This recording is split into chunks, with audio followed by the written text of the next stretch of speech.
दोस्तों, आप सभी का स्वागत है गरुड़ पुराण में। दोस्तों, मृत्यु के 24 घंटे बाद आत्मा अपने घर क्यों लौटती है? दोस्तों, गरुड़ पुराण में बताया गया है कि जब किसी की मृत्यु होती है तो उसके आत्मा 24 घंटे बाद अपने घर दोबारा से आती है। दोस्तों, मृत्यु एक ऐसा सत्य है जिससे कोई बच नहीं सकता है, नहीं इसको टाला जा सकता है। जब किसी की मृत्यु होती है तो उसकी आत्मा भौतिक शरीर से निकलकर सूक्ष्म रूप में उस स्थान पर घूमती रहती है जहां उसने अपने जीवन में अंतिम समय बिताया है, जहां उसके आत्मा शरीर को त्यागा है, क्योंकि वह अपने सांसारिक मोह माया में उलझा रहता है। दोस्तों, उसे यह आभास नहीं होता है कि वह इस संसार से भौतिक शरीर को त्याग दिया है। आत्मा को अपने प्रियजनों का मोह सताने लगता है, उसका परिजन उसके मन अपने ओर आकर्षित करता रहता है। मित्रों, आत्मा फिर से अपने शरीर में प्रवेश करने की कोशिश करता है। उसे यह आभास नहीं होता है कि वह इस संसार को त्याग दिया है। उसे इस संसार को त्यागना बहुत कष्टदायक होता है। दोस्तों, फिर यमदूत या देवदूत उसके कर्मों के हिसाब से उसके आत्मा लेने आता है। आत्मा को 24 घंटे के अंदर यमराज के सामने प्रस्तुत दिया जाता है, जहां उसके कर्मों का लेखा जोखा चित्रगुप्त करते रहता है। उसके कर्मों के लेखा जोखा करने के बाद आत्मा को फिर से यमदूत 24 घंटे के बाद धरती पर छोड़ दिया जाता है, जहां उसके परिवारजन उसे बुलाता रहता है। यह यात्रा आत्मा के कर्मों के अनुसार बहुत कष्टदायक या प्रेरणादायक होता है। दोस्तों, गरुड़ पुराण जो हिंदू धर्म के 18 महापुराण में से एक है, इस पुराण में मनुष्य जन्म मरण से लेकर आत्मा से जुड़ी सारी बातों का विस्तृत रूप जानकारी दिया गया है। तो आइए शुरुआत करते हैं गरुड़ पुराण की उस ज्ञानवर्धक प्रस्तुति को कि मनुष्य के मरने के बाद उसके आत्मा 24 घंटे बाद अपने घर क्यों लौटता है। नमस्कार मित्रों, स्वागत है हमारे इस चैनल गरुड़ पुराण की इस ज्ञानवर्धक प्रस्तुति में। आप खो जाए उससे पहले हम आपको बता दें कि इस वीडियो को आधा अधूरा देखने की गलती बिल्कुल भी नहीं करें, क्योंकि यह गरुड़ पुराण की रहस्यमय प्रस्तुति है। इसे सुनने के बाद आपके जीवन से जुड़ मृत्यु का डर, समस्त लोभ क्रोध मोह खत्म होगा। मित्रों, गरुड़ पुराण में श्री कृष्ण ने बताए हैं कि किसी भी व्यक्ति को गरुड़ पुराण की बातों को आधा अधूरा नहीं सुनना चाहिए, क्योंकि आधा अधूरा ज्ञान हमेशा विष के होता है। इसीलिए मित्रों, आपसे यही आग्रह है, आप इस वीडियो को बिना स्किप किए अंत तक जरूर देखिए। साथ ही इस वीडियो को एक लाइक करके चैनल को अवश्य सब्सक्राइब कर लीजिए। और हाँ दोस्तों, कमेंट बॉक्स में जय श्री कृष्ण लिखकर ईश्वर को आप अपना आभार व्यक्त जरूर कर दीजिए। इससे आपके जीवन से जुड़ी समस्त दुखों का अंत होगा और जीवन खुशहाल रहेगा। आइए दोस्तों, जानते हैं। दोस्तों, गरुड़ पुराण में बताया गया है कि जब किसी की मृत्यु होती है तो उसके भौतिक शरीर से सूक्ष्म आत्मा निकलने के बाद 24 घंटे के अंदर फिर से वह अपने घर परिजनों के पास दोबारा से आती है, क्योंकि उस सूक्ष्म आत्मा को अपने परिवार और सांसारिक मोह के बंधन में उलझा रहता है। वह आत्मा अपने परिवार के साथ 10 दिनों तक साथ ही भटकते रहता है। मित्रों, उस आत्मा को तृप्त तभी प्रदान होता है जब परिवारजन उसका कर्मकांड करता है, उसका रवि करता है। तब वह इस संसार को छोड़कर अपने नए यात्रा के लिए स्थान करता है। दोस्तों, गरुड़ पुराण हिंदू धर्म का एक ऐसा ग्रंथ है जो हमें जन्म मरण से लेकर मनुष्य अपने वर्तमान जीवन कैसे जिए, यह सभी चीजों के बारे में सिखाते हैं। आइए दोस्तों, आज हम एक कथा के माध्यम से जानते हैं कि मृत्यु के 24 घंटे बाद आत्मा अपने घर क्यों लौटती है। इसके पीछे क्या आध्यात्मिक रहस्य छुपा हुआ है, जो गरुड़ पुराण स्कंद पुराण के द्वारा बताया गया है, जो जगत के रचयिता ब्रह्मा जी ने स्वयं आश मुनि नारद बतलाया था। आज हम उन्हीं भावनात्मक कथा जानेंगे। मित्रों, एक समय की बात है, ब्रह्मलोक में श्रेष्ठी के रचना करने वाले ब्रह्मा जी अपने आसन पर ध्यान मग्न में बैठे हुए थे। तभी देवर श्री नारद नारायण नारायण का जाप करते हुए वहां पहुंचे। उन्होंने आदर पूर्वक प्रणाम करके बोले, श्रेष्ठी के रचना करने वाले ब्रह्मदेव, मेरे मन में एक प्रश्न है जो मेरे मन को बहुत ही व्याकुल कर रहा है। क्या आप मेरे प्रश्न का जवाब देंगे? हे प्रभु, हर जीव मनुष्य का जीवन से मृत्यु आत्मा रचना करना या आत्मा का पूर्ण जन्म करना सब आपके ही हाथों में है। हे प्रभु, मैं यह जानना चाहता हूं कि जब किसी की मृत्यु होती है तो मृत्यु 24 घंटे बाद आत्मा अपने परिवारजन के पास क्यों लौटती है? क्या उसे अपने प्रियजनों का याद सताने लगती है या यह कोई प्राकृतिक का नियम है? फिर ब्रह्मदेव ने नारद के बातों को सुनकर मुस्कुराए और बोले, हे देवर श्री नारद, आपका यह प्रश्न बहुत ही गुंड और महत्वपूर्ण है, जो हर उस मानव जाति लिए उसके जन्म, मृत्यु और पुनर्जन्म पर आधारित है। फिर ब्रह्मदेव बोले, हे नारद, मैं तुम्हें एक कथा सुनाता हूं जो न तुम्हारे इस प्रश्न उत्तर देगी, बल्कि हर मनुष्य के लिए एक चेतावनी और प्रेरणा भी होगी, जो मनुष्य अपने मृत्यु के सत्यता को समझ नहीं पाता है। तुम इस कथा को पूरे ध्यान पूर्वक आखिरी तक सुनो। ब्रह्मदेव बोले, हे ना, यह गरुड़ पुराण की भावनात्मक कथा है। जो यह कथा को आधा अधूरा सुनने की गलती करता है, यह उसकी अज्ञानता है, क्योंकि आधा अधूरा ज्ञान हमेशा विष के समान होता है। जो इस कलयुग भरी संसार में जो मनुष्य इस कथा को पूरे ध्यान पूर्वक आखिरी तक सुन लेगा और समझ लेगा, उसका इस संसार से जीवन में भरी लोभ, क्रोध, मोह का अंत होगा। यह संसार केवल एक माया की जाल है। इस संसार जो भी कुछ घटता है, यह प्राकृतिक का परिणाम होता है। फिर नारद बोले, हे प्रभु, मैं उस कथा को पूरे ध्यान पूर्वक आखिरी तक सुनूंगा और समझूंगा। आप निश्चित होकर उस कथा को सुनाएं। फिर ब्रह्मदेव उस कथा को सुनाते हैं। फिर ब्रह्मदेव बोले, हे नारद, प्राचीन काल में एक राजा रहता था जिसका नाम धर्मपाल था। बहुत ही न्यायप्रिय और वह अपने जनता के उत्तरदायित्व था। वह अपने राज्य का पालन धर्म के अनुसार करता था। वह हमेशा पुण्य कार्य में लिप्त रहता था। लेकिन एक दिन उसकी अचानक मृत्यु हो जाती है। राजा की मृत्यु से पूरे परिवार और राज्य की प्रजा यह सुनकर शोक में डूब गया। मित्र, राजा की मृत्यु के तुरंत बाद उसकी आत्मा नश्वर शरीर को त्याग कर बाहर निकल जाती है। फिर ब्रह्मदेव बोले, हे नारद, जब किसी की मृत्यु होती है तो उसके आत्मा शरीर को त्याग देती है, परंतु वह अपने भौतिक संसार के बंधनों से मुक्त नहीं हो पाती। वह अपने संसार मोह माया की जात में उलझा रहता है। वह सांसारिक मोह के कारण अपने घर, परिवार, प्रियजनों के आसपास ही घूमती रहती है। राजा धर्मपाल मृत्यु के बाद उसकी आत्मा शरीर को तो छोड़ देती है, परंतु वह घर में सूक्ष्म रूप में हर वह दृश्य को देखता रहता है जो उसके परिवारजन उसके लिए करता है। आत्मा अपने परिवार को रोता चिल्लाता देखकर उसे रोकने की भी कोशिश करता है, परंतु उसके बाद कोई सुन नहीं पाता है। राजा की आत्मा ने यह सोचा कि मेरे परिवार को यह क्यों नहीं समझ आ रहा है कि यह संसार अस्थाई है, यह संसार एक मोह माया खेल है, मुझे इससे मुक्त होना होगा। लेकिन राजा की आत्मा को परिवारजन उसको अपनी तरफ खींच रहा था। दोस्तों, फिर भगवान ब्रह्मा ने बोला, हे नारद, मृत्यु के 24 घंटे बाद आत्मा को अपने घर इसलिए लौटने पड़ता है क्योंकि वह अपने संसार परिवार मोह में उलझा रहता है। उसके आत्मा को परिवार पुराता रहता है, जिससे उससे मोक्ष प्राप्त करने में बाधा उत्पन्न होता है। वह अपने आप को रोक नहीं पाता है।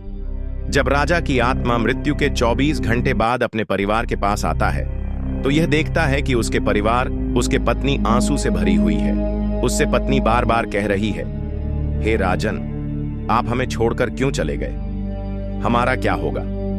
उसके पुत्र अपने मां को कहता है, मां, पिताजी क्यों नहीं बोल रहे हैं? ये क्यों नहीं उठ रहे हैं? पिताजी हमें छोड़कर क्यों चले गए?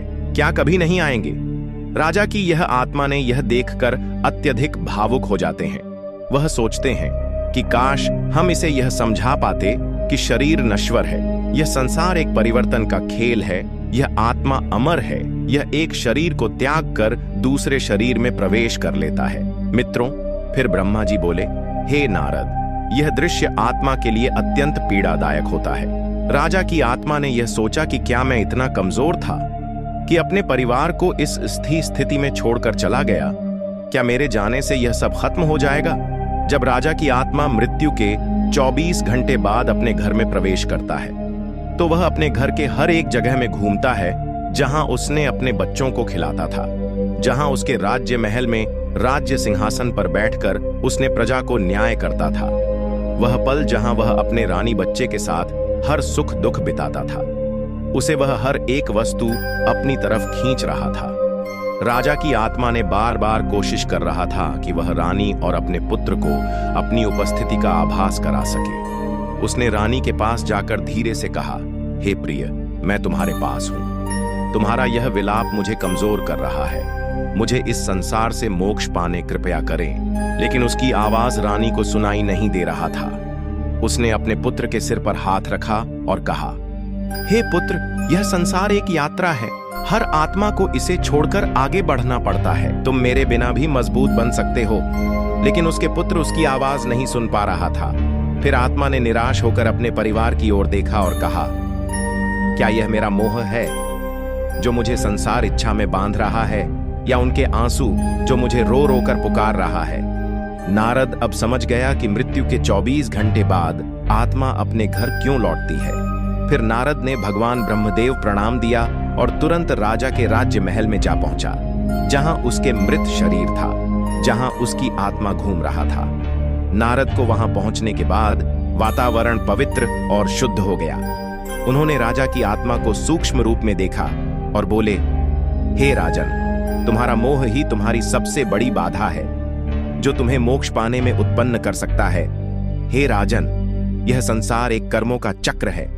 तुम्हारा शरीर यह नश्वर संसार का हिस्सा नहीं है।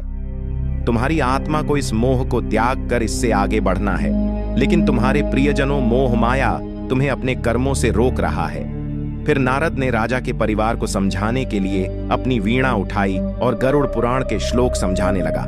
बोले, हे राजन, आत्मा अमर अजर है। यह तो मरता नहीं, इसका अंत होता है। यह मनुष्य के मृत्यु के बाद की आत्मा का एक यात्रा है। जिसने इस संसार में जन्म लिया है, उसे एक ना एक दिन को छोड़कर सभी को जाना है। मृत्यु केवल एक नाटक है।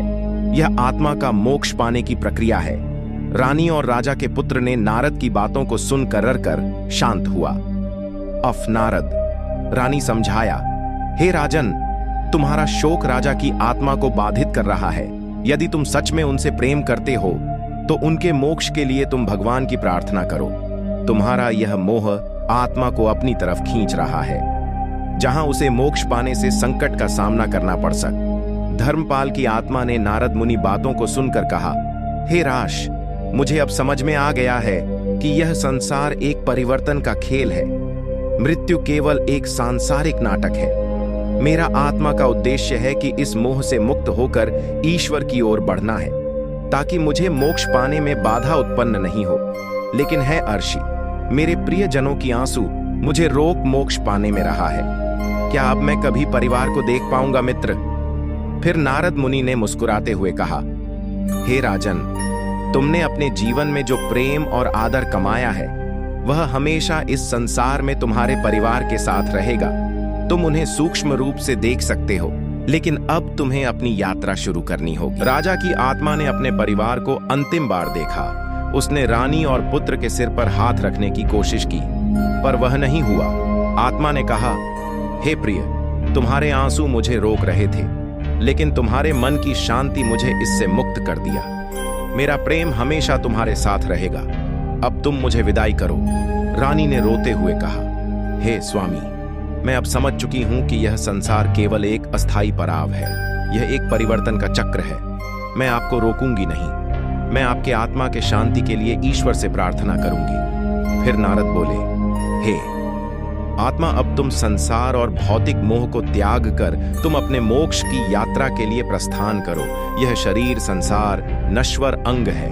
तुम अब अपने परिवार का मोह को त्याग करो। अब आत्मा नारद की बातों को सुनकर कहा है, मुझे आपके बातों का ज्ञान प्राप्त हुआ। अब हम यह संसार बंधन से मुक्त होकर अपने कर्मों का फल भोगने और मोक्ष प्राप्त करने के लिए आगे बढ़ूंगा। आप मुझे आशीर्वाद दो मित्रों। अब नारद ने राजा के परिवार को समझाया कि हे राजन, आत्मा के मोक्ष पाने लिए तुम्हें उसका कर्मकांड करना होगा, उसका रवि करना होगा, ताकि उससे मोक्ष प्राप्त हो सके, उसे इस संसार से मोक्ष की प्राप्ति हो सके। फिर नारद बोले, हे राजन, उसके शांति के लिए तुम्हें गरुड़ पुराण की पाठ करवाना होगा, पूजा अनुष्ठान करवाना होगा। पिंड दान और श्राद्ध से आत्मा को तृप्ति प्रदान होती है। यह कर्म आत्मा के मोक्ष पाने का रास्ता बनता है, जिससे उसकी आत्मा भटकती नहीं है। मित्रों, राजा, कि परिवार ने नारद की बातों को दृढ़ संकल्प किया और राजा की आत्मा के मोक्ष प्रदान करने के लिए उसका श्राद्ध पिंड दान और रवि किया, गरुड़ पुराण की पाठ किया, पूजा अनुष्ठान हवन किया। उसके बाद आत्मा घर को छोड़कर यमलोक की यात्रा की ओर प्रस्थान किया। वह हमेशा के लिए परिवार से अलविदा हो गया।